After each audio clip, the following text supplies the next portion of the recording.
Bonjour à tous et bienvenue dans cette nouvelle vidéo dédiée à Spider-Man Across the Spider-Verse. Le film est une véritable masterclass. Et c'est peu dire franchement, Sony a frappé très fort et cela promet du très lourd pour l'avenir. En vrai, je partage peu mes ressentis d'habitude en vidéo car j'aimerais que l'on se concentre plus sur le lore / théorie, les explications, tout ça. Mais là, le film m'a vraiment marqué. C'est une véritable claque. J'ai juste envie de le revoir perso et franchement, je vous conseille d'aller le voir si vous ne l'avez pas encore vu. Bref, voilà. Revenons quand même à nos moutons. Nous allons parler plus en détail de ce que Across the Spider-Verse amène comme information, de sa fin également bien évidemment, et essayer de voir ce qui pourrait être fait pour l'avenir. Donc vous l'aurez compris, mais je vais devoir spoil bien évidemment si je veux être libre dans cette vidéo, donc vous êtes prévenus. Sur ce, si vous êtes prêts, on y va. Bon, tout d'abord, il va falloir parler de tout l'aspect multivers. Les deux films d'animation de Sony centrés sur Miles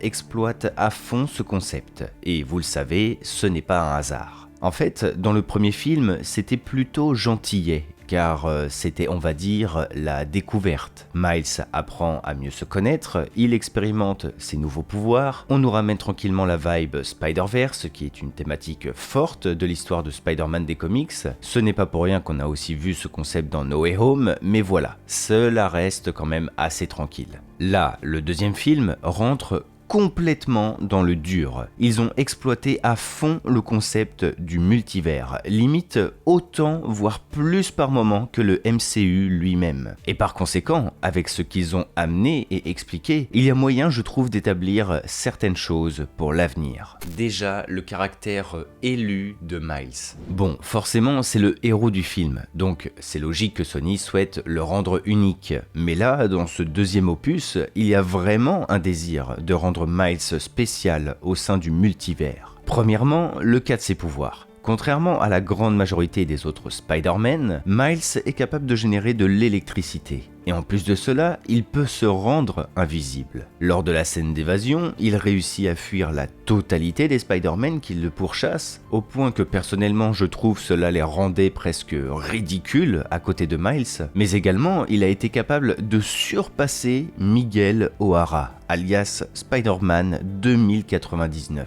qui est, entre guillemets, un Spider-Man vraiment ultime dans le Spider-Verse. Néanmoins, le coup de grâce qui pour moi prouve la place spéciale et le véritable caractère unique de Miles au sein du Spider-Verse, c'est l'origine de ses pouvoirs. Vous l'aurez compris dans le film, mais Miles est une anomalie. Il n'aurait jamais dû être Spider-Man. À cause du synchrotron de Wilson Fisk, conçu notamment par le scientifique devenu par la suite The Spot, alias L'Attache, l'araignée censée mordre Peter Parker, originaire de l'univers 42, a atterri dans l'univers de Miles, et c'est lui du coup qui a été mordu. Et parce que ce moment clé de l'histoire a été changé, cela a découlé sur la mort du Peter Parker de la réalité de Miles, faisant devenir Miles du coup le nouveau Spider-Man, etc. etc. C'est l'effet papillon. Et là-dessus, il y a deux choses hyper intéressantes à souligner. Premièrement, c'est que Miles possède un lien particulier avec le multivers, puisque la source de ses pouvoirs provient d'une autre réalité.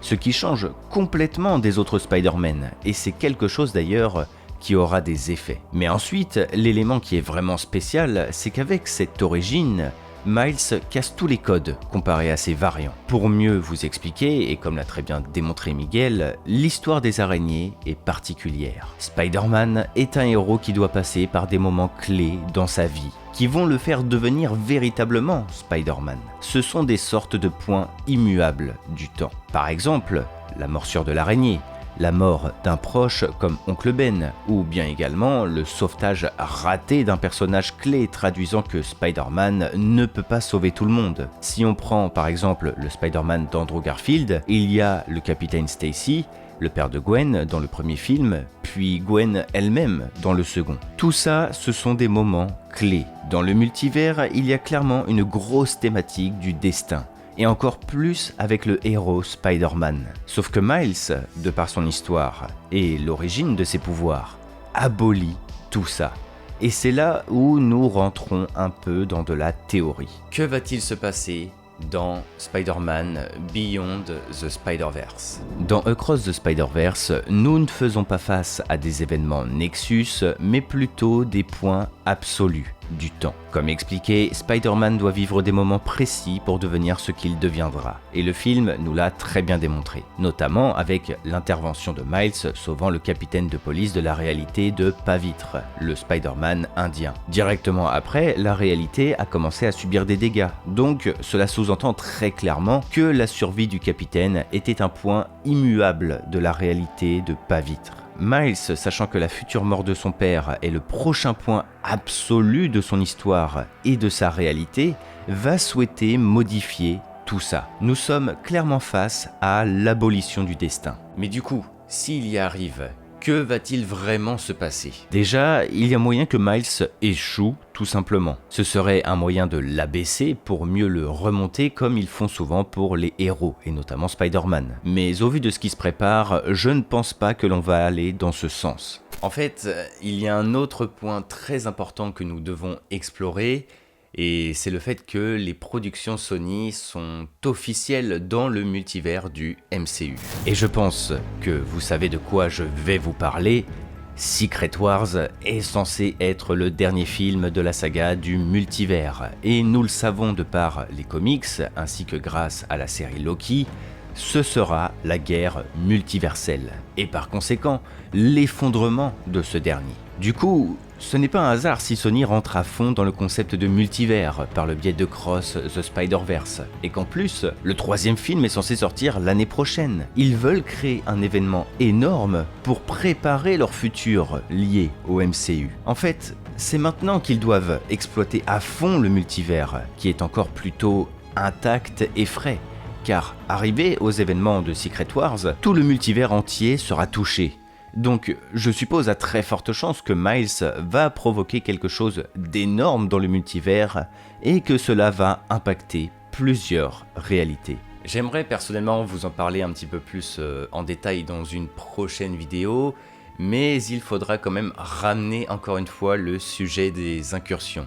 Surtout que voilà, les lecteurs de comics, je pense que vous savez de quoi je parle concernant Miles. De plus, dans Beyond the Spider-Verse, il faudra que le film développe un peu plus Miguel, car en soi, nous pourrions le comparer à Kang le Conquérant. Miles est peut-être une anomalie et ses actions ne font pas du bien au multivers, mais en réalité, Miguel est bien pire. En fait, si nous voulons que le multivers reste intact, qu'il n'y ait pas de problème de temporalité ou qu'il n'y ait pas l'empreinte trop forte d'un personnage dans un autre univers, bien la solution normalement c'est que chacun reste dans son univers tranquillement. Si personne voyage entre les univers, il n'est pas censé se passer des dingueries, et du coup Miguel est le premier fautif là-dedans. Si on relativise, il est même la source du problème. Il a détruit un univers, il est à l'origine du rassemblement des Spider-Man à travers tout le multivers, et il intervient à de nombreuses reprises dans les dimensions des autres. Par exemple, c'est à cause de lui que Miles a découvert que son père allait mourir, donc en soi, c'est sa faute si Miles souhaite changer le cours de l'histoire. Et au final, Miguel se retrouve à voyager dans l'univers de Miles pour l'empêcher de changer l'histoire. Tout comme Kang, Miguel est à l'origine de nombreux problèmes à cause de ses interventions dans le multivers. Et tout comme Kang, devenu celui qui demeure, il souhaite résoudre de lui-même les problèmes. Est-ce que vous voyez l'idée ? Enfin, j'aimerais qu'on parle rapidement du fameux projet d'un film en live action avec Miles Morales. Sony nous cache clairement des choses. Comme je vous l'ai toujours dit, Miles Morales est la pièce manquante du MCU. Into et Across the Spider-Verse sont les seules dernières productions de Sony qui sont liées de loin avec le MCU. Seul le multivers les relie vraiment, contrairement à Tobey Maguire ou encore Andrew Garfield qui sont déjà apparus dans No Way Home. Pareil pour Venom et ils ont même relié Morbius. Par conséquent, Sony qui exploite à fond le multivers avec Miles Morales, qui est désormais presque un Spider-Man ultime comparé à ses compères, c'est pour nous proposer quelque chose d'énorme dans le futur. Mais la véritable interrogation est la suivante. Est-ce que Miles Morales des films d'animation sera celui qui interviendra dans le futur du MCU? Ou bien est-ce qu'il réserve ça pour un Miles Morales différent? Perso, je pense personnellement qu'ils nous proposeront une variante de Miles Morales.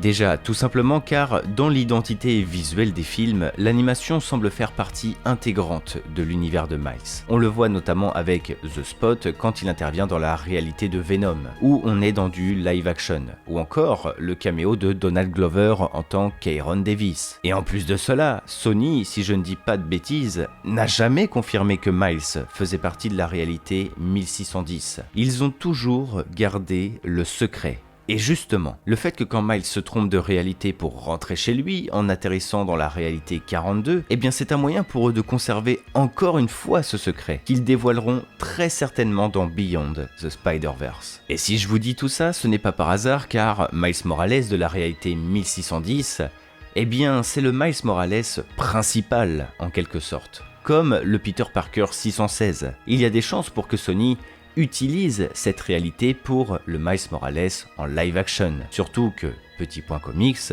mais du coup on en parlait tout à l'heure, la réalité 1610, c'est la dernière réalité existante avec la 616, à rentrer en collision durant Secret Wars. Et par conséquent, c'est ce qui va permettre, après toute cette histoire notamment, la fusion des deux univers, et donc la rencontre entre Peter Parker 616 et Miles Morales 1610, vivant tous les deux à terme dans le même monde. Mais nous aurons l'occasion d'en reparler.